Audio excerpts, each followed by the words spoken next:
Kemudian selanjutnya untuk kepada peserta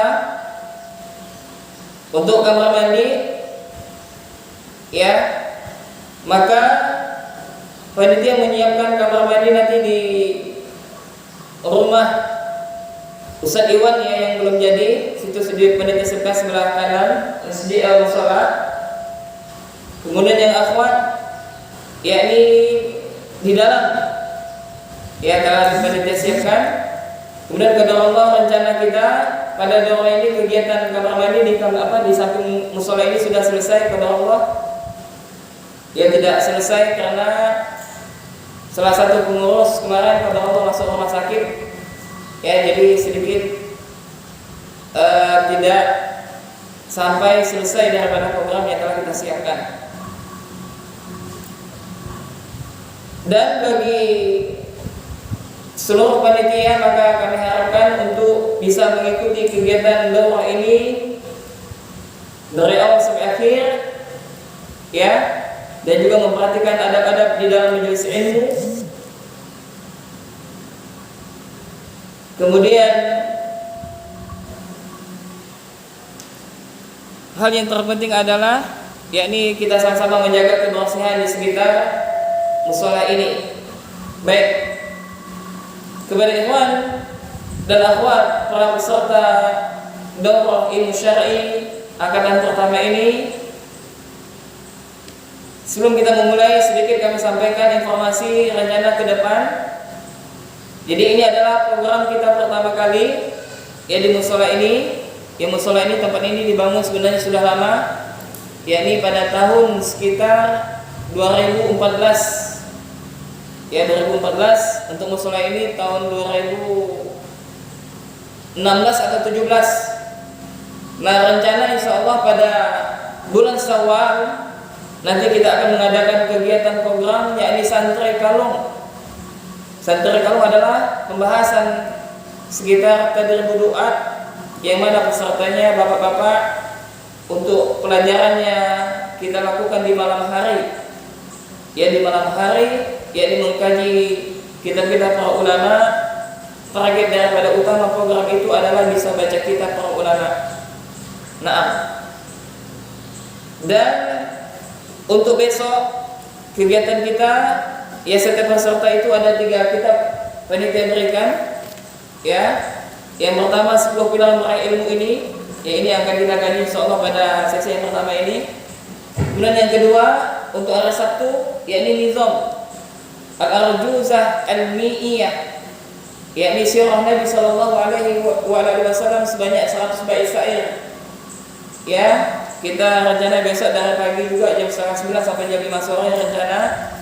Dan juga hari ketiga adalah nahwu. Ya, ilmu nahwu untuk pemula.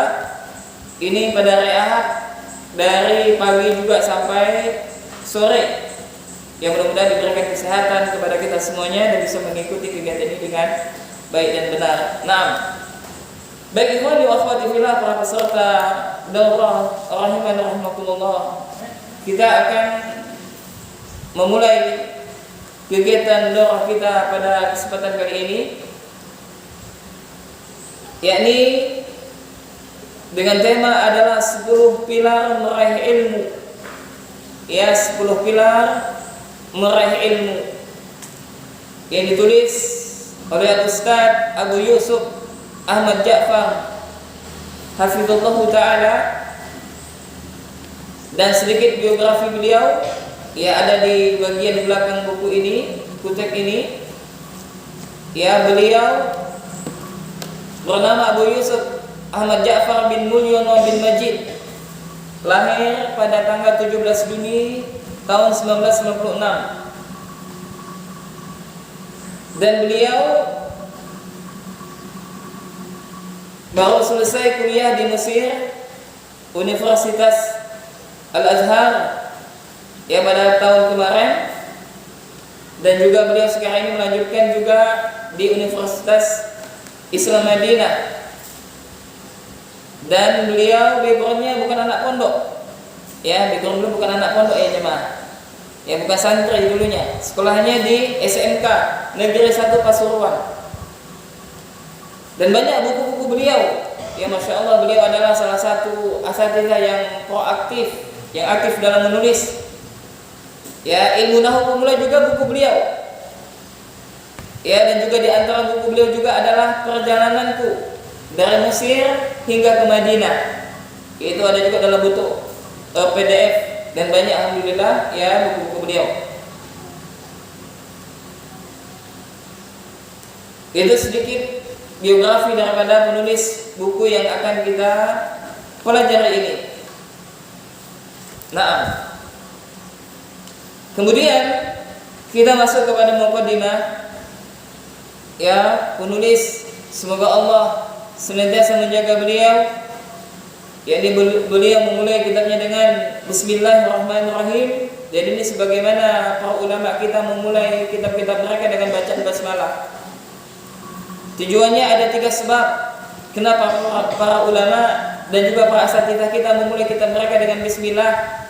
Tujuan yang pertama adalah untuk mengambil keberkahan daripada nama Allah Subhanahu wa taala.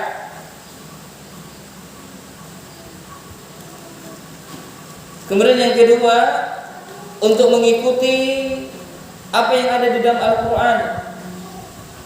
yakni Allah Subhanahu wa taala senantiasa memulai di dalam kitabnya setiap surah dari Al-Qur'an dengan bismillahirrahmanirrahim, kecuali surat apa? At-Taubah. Kemudian yang ketiga, mengikuti contoh yang disampaikan, yang dilakukan oleh Rasulullah sallallahu alaihi wasallam. Ya, yakni Rasulullah ketika memulai menulis surat kepada raja-raja ketika itu, maka beliau memulai dengan menyebut nama Allah Subhanahu wa taala. Maka penulis mengatakan, alhamdulillah, segala puji bagi Allah, salawat serta salam kepada Rasulullah sallallahu alaihi wasallam. Apa yang beliau tulis ini adalah kalimat singkat tentang penjelasan penting yang diperlukan oleh penuntut ilmu, yaitu 10 pilar meraih ilmu yang bermanfaat.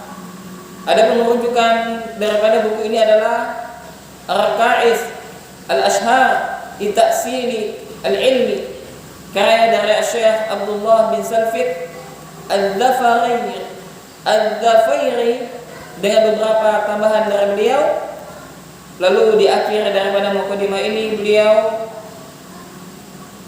berdoa mudah-mudahan dengan tulisan ini bermanfaat bagi pembaca dan juga kepada setiap kaum muslimin yang mempelajari daripada kitab ini.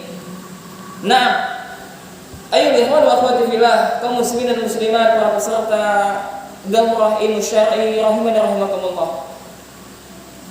Ketahuilah bahwasanya menuntut ilmu itu adalah satu kewajiban dan bahkan ibadah yang paling agung di sisi Allah Subhanahu wa taala adalah menuntut ilmu. Banyak sekali dalil-dalil baik dari Al-Qur'an maupun dari hadis Nabi sallallahu alaihi wasallam yang memerintahkan kepada kita untuk menuntut ilmu. Dalil dari Al-Qur'an, yakni Allah Subhanahu wa taala berfirman, fa'lam annahu la ilaha illallah, maka ketahuilah bahwasanya tidak ada ilah yang berhak diibadahi dengan benar kecuali Allah. Fa'lam di situ fi'il apa? Ini santren yang belajar fi'il apa? Fi'il amr, yakni kata perintah. Nanti disebutkan nanti di dalam ilmu nahwu ini. Ini disebutkan fa'lam, ketahuilah. Ini adalah perintah dari Allah Subhanahu wa taala. Ini apa? Hendaklah setiap muslim untuk menuntut ilmu. Dan juga dalam sebuah hadis Rasulullah sallallahu alaihi wasallam bersabda, "Talabul ilmi fariidatun 'ala kulli muslim." Menuntut ilmu wajib bagi setiap muslim.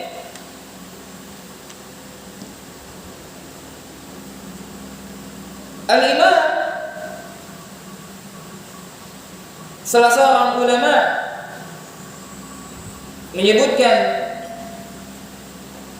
Al-Imam Al-Baihaqi rahimahullah beliau mengatakan bahwasanya wajib menuntut ilmu ini adalah ilmu yang berkaitan dengan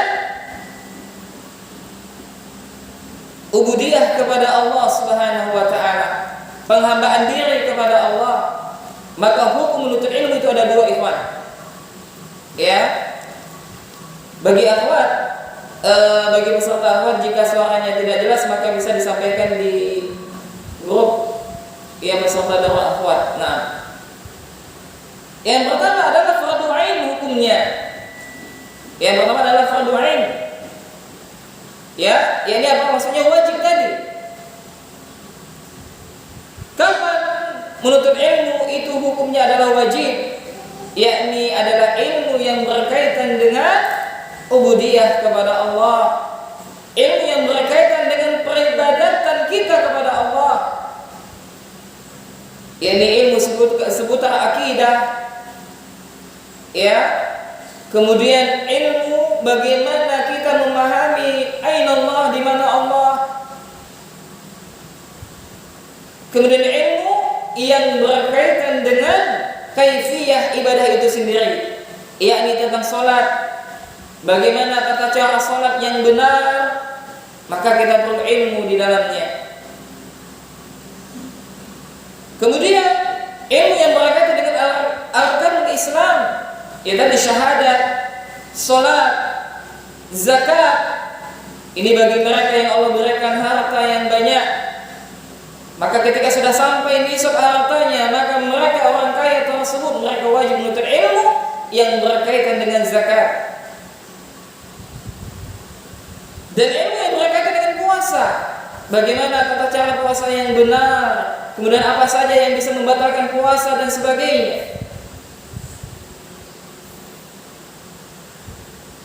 Nah, ilmu seperti ini adalah hukumnya adalah wajib bagi kita.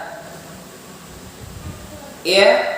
Dan juga misalkan seseorang yang dia hendak berjualan misalkan, maka hendaklah dia sebelum berjualan maka diwajib menuntut ilmu dulu berkaitan dengan dagangan yang hendak dia jual itu, apakah termasuk hal yang dihalalkan apakah yang diharamkan.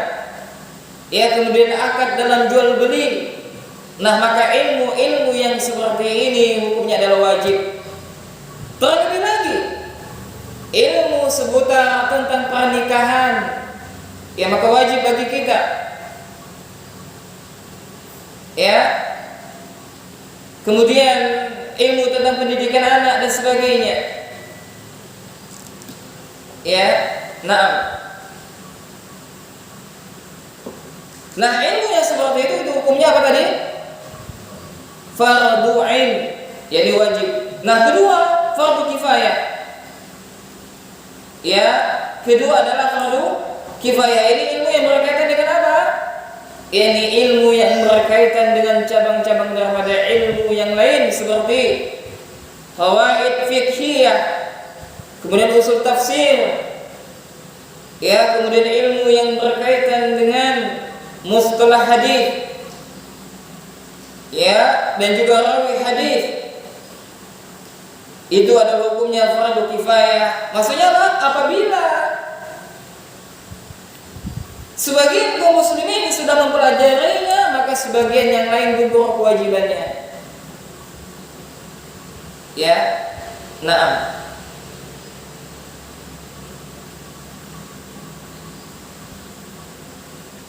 Nah, maka siapnya kita ya untuk menuntut ilmu, untuk meluangkan waktu kita dalam menuntut ilmu. Kemudian kaum muslimin dan muslimat rahimani rahimakumullah, banyak sekali dalil-dalil ya yang menerangkan tentang keutamaan menuntut ilmu. Ya, dalil yang pertama adalah ini soal sudah ma'ruf, sudah kita ketahui bersama, yakni barang siapa yang dia menuntut ilmu maka dengan itu Allah mudahkan baginya jalan menuju surga.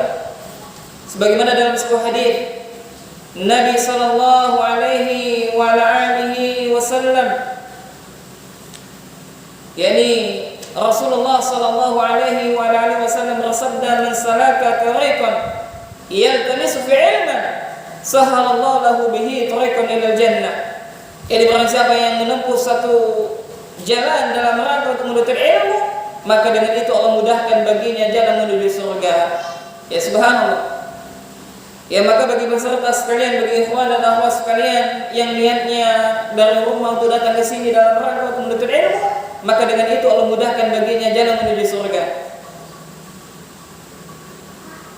Dan bahwasanya Allah, keutamanya kedua adalah Allah itu akan mengangkat derajat orang yang berilmu. Sebagaimana Allah sebutkan, ya rafa'illahu alladhina amanu minkum walladhina tul ilma darajat. Sungguhnya Allah mengangkat derajat orang yang berilmu. Ya Allah mengangkat derajat orang yang beriman di antara kalian dan mengangkat derajat orang yang berilmu beberapa derajat. Dan juga dalam hadis yang lain Rasulullah sallallahu alaihi wasallam bersabda, "Man yuridillahu bi khairan yufaqihu fid din." Barang siapa yang Allah kehendaki kebaikan baginya, maka akan Allah fahamkan dia terhadap agama. Ya. Subhanallah jemaah rahimana rahimakumullah. Maka berbahagialah kita ketika kita disibukkan dengan ilmu. Ya maka berbahagialah kita ketika Allah Subhanahu wa taala menuntun kita untuk datang di kajian-kajian ilmu, di majelis-majelis ilmu, majelis yang di dalamnya disebutkan qala Allah wa qala Rasul, dan juga perkataan para ulama. Terlebih di zaman kita ini, zaman yang tersebar fitnah, baik itu fitnah syahwat dan fitnah syubhat.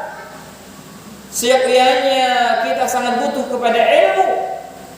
Bahkan Imam Ahmad bin Hanbal mengatakan bahwasanya manusia itu sangat butuh kepada ilmu melebihi kebutuhan mereka makan dan minum.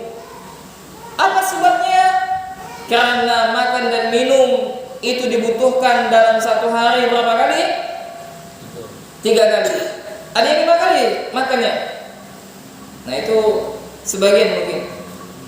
Nah sedangkan ilmu itu diperlukan setiap hembusan nafas. Bahan. Dan seseorang itu jamaah, dia tidak bisa mendapatkan ilmu langsung. Wah ini anda nih mau paham nahu nih, maka anda bakal aja nahu nih, anda minum airnya. Lalu Pak instan bisa dia? Nggak mungkin. Lah mungkin, tidak mungkin. Ya. Dan juga tidak ada istilah namanya ilmu laduni. Ada dia langsung cerdas, langsung menguasai berbagai disiplin ilmu. Tidak ada demikian. Dan bahkan Nabi mengatakan menuntut ilmu itu dengan apa? Dengan belajar. Ya dengan belajar. Ya, lihat para ulama bagaimana mereka melakukan perjalanan, nanti akan kita sebutkan di antara kisah-kisah para ulama dalam menuntut ilmu. Ya, bagaimana mereka perjuangan mereka, maka wajar sampai saat ini nama mereka terus disebut karena perjuangan mereka menuntut ilmu itu sangat-sangat luar biasa. Ya, subhanallah. Ya maka bersyukur bagi kita Allah gerakkan hati kita. Ya, kita luangkan waktu kita sejenak untuk menuntut ilmu. Ya. Nah. Dan Rasulullah sallallahu alaihi wa alihi wasallam ia menyebutkan bahwasanya apa? Yakni ketika kita wafat nanti, maka semua amal kita terputus kecuali salah satunya adalah ilmu yang bermanfaat. Ya, ilmu yang bermanfaat, ilmu yang kita ajarkan kepada kaum muslimin. Ya, ilmu yang dengannya bisa memberikan penyelamatan kepada kita di dunia dan di akhirat. Maka jamaah rahimahullah, ketika kita telah mengetahui tentang keutamaan menuntut ilmu, maka sekiranya kita juga harus mengetahui sebab-sebab menggapai biar ilmu itu bisa sampai kepada kita. Maka penulis buku ini menyebutkan ada 10 pilar, ya, yang dengan 10 pilar tersebut dengan izin Allah maka kita akan bisa menggapai ilmu, ya, yang dengannya kita diperintahkan oleh Allah dan Rasulnya untuk menuntut ilmu. Nah, maka kita masuk kepada pilar yang pertama, ya, bisa dilihat bukunya, yakni hendaklah kita meminta tolong kepada Allah Subhanahu wa taala. Ya, meminta pertolongan kepada Allah. Yang meminta pertolongan kepada Allah Subhanahu wa taala. Maka pilar yang pertama yang harus dilakukan oleh setiap muslim hendaklah mereka meminta pertolongan kepada Allah, yakni memohon kepada Allah Subhanahu wa taala. Kenapa? Karena sejatinya kita adalah lemah, ikhwan wa akhwati fillah. Ya. Kita lemah. Ya, manusia itu adalah lemah. Ya, tidak ada yang bisa melakukan semua ini. Ya, antum bisa duduk di majelis ini, ya, dan juga kita sama-sama belajar di sini, kecuali tidak ada daya dan upaya melainkan atas pertolongan Allah Subhanahu wa taala. Ya, demikian juga betapa banyak orang yang mereka belum bisa ke masjid, padahal rumah mereka dengan masjid itu amat dekat. Apa yang penyebabnya dia bisa datang ke masjid? Karena apa? Karena pertolongan Allah Subhanahu wa taala. Ya, karena apa? Pertolongan Allah Subhanahu wa taala. Demikian juga kenapa kita bisa datang ke majelis ilmu? Karena pertolongan Allah, karena taufik dari Allah Subhanahu wa taala. Dan juga bagi antum yang mungkin sedang belajar di sebuah pondok pesantren, kenapa bisa datang ke ma'had? Karena pertolongan Allah. Ya, mungkin di awal mungkin karena paksaan, maka setelah belajar dan terus belajar, maka ya atas pertolongan Allah Subhanahu wa taala. Naam. Ya, maka dengan itu hendaklah kita mengikhlaskan di dalam menuntut ilmu, biar pertolongan Allah itu datang. Ya, ikhlas. Dan ikhlas itu adalah satu ibadah yang sangat mulia. Dan ingat ikhwan dan akhwati fillah rahimana rahimakumullah, ya, dan ingat, ya, kita merenung sejenak apa tujuan kita daripada mengikuti daurah ini, apa tujuan kita dalam menuntut ilmu. Maka barang siapa yang niatnya bukan karena Allah, maka kesengsaraan yang akan dia dapatkan. Ya, maka ikhlaskan niat dalam menuntut ilmu semata-mata untuk, yakni apa? Mengangkat kebodohan yang ada pada dirinya. Ya, Imam Ahmad bin Hanbal rahimahullah, beliau pernah berkata, al-ilmu la ya'diluhu syai'un liman sahhat niyatuhu. Subhanallah. Imam Ahmad bin Hanbal rahimahullah dia mengatakan, al-ilmu la ya'diluhu syai'un liman sahhat niyatuhu. Ya, ilmu itu tidak dapat ditandingi oleh amalan apapun. Bayangkan jemaah, bagi orang yang benar niatnya. Ya, jadi kata Imam Ahmad bin Hanbal, ilmu itu tidak dapat ditandingi oleh amal apapun bagi orang yang benar niatnya. Ya, maka niat harus benar. Ya, maka dia bertanya, bagaimana niat yang benar itu wahai imam? Bagaimana niat yang benar itu wahai imam? Maka Imam Ahmad mengatakan, yanwi raf'al jahli an nafsihi wa an ghairihi. Ya, dia apa? Dikatakan niat yang benar dalam menuntut ilmu adalah seseorang yang meniatkan untuk menghilangkan kebodohan pada dirinya dan dari orang lain. Subhanallah. Maka sejatinya kita ini adalah jahil, sejatinya kita adalah bodoh. Maka kita menuntut ilmu, kita belajar supaya hilang kebodohan kita. Ya,